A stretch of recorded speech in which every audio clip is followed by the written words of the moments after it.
قبر اور جہنم کے کچھ ایسے دردناک عذاب جن کو سنتے ہی روح کانپ جائے۔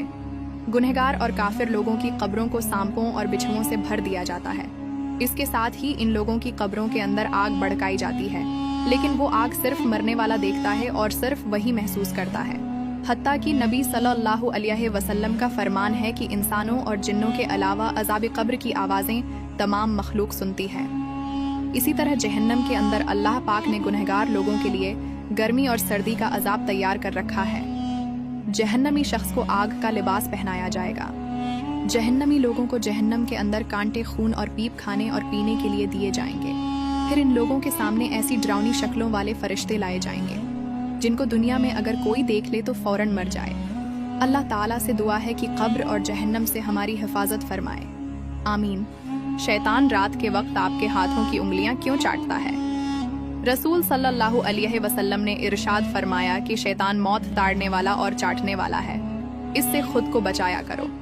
جو شخص رات کے کھانے کے دوران اپنے ہاتھوں سے ایسی کوئی چیز کھائے جیسے گوشت یا کوئی چکنائی والی چیز اور کھانے کے بعد اپنے ہاتھوں کو نہ دھوئے تو اس صورت میں شیطان اور جانور دونوں اس چکناہٹ کی بو پا کر آپ کو نقصان پہنچا سکتے ہیں۔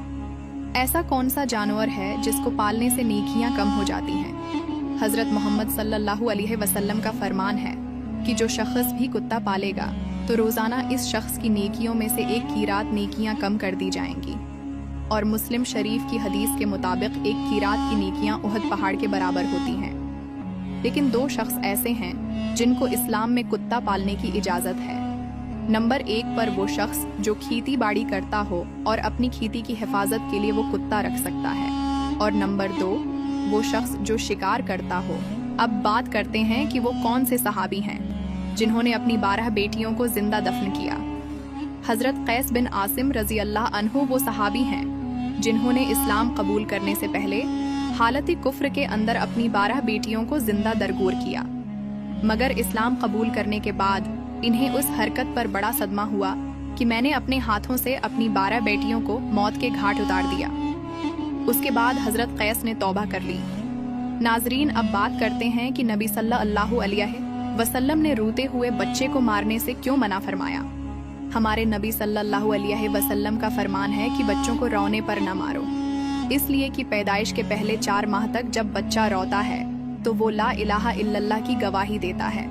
اس کے بعد 4 ماہ تک جب بچہ روتا ہے تو وہ رونا نبی صلی اللہ علیہ وسلم پر درود ہوتا ہے، اور پھر آخر میں جب بچہ 4 ماہ تک روتا ہے تو وہ رونا والدین کے لیے دعا ہوتا ہے۔ اگر آپ یہ 3 کام کر لیں تو آپ بھی جنت میں جا سکتے ہیں۔ ایک بار ایک صحابی نبی صلی اللہ علیہ وسلم کی خدمت میں حاضر ہوئے اور عرض کیا کہ اے اللہ کے رسول، مجھے بتائیے کہ اگر میں فرض نمازیں ادا کروں، حرام کو حرام اور حلال کو حلال سمجھوں تو کیا میں جنت میں داخل کر دیا جاؤں گا؟ تو نبی صلی اللہ علیہ وسلم نے ارشاد فرمایا، بالکل۔ دوستو، یہ بات صرف نبی صلی اللہ علیہ وسلم کے صحابی کے لیے نہ تھی، بلکہ یہ بات آج بھی ہر انسان کے لیے ہے۔ اللہ تعالی ہمیں عمل کرنے کی توفیق عطا فرمائے، آمین۔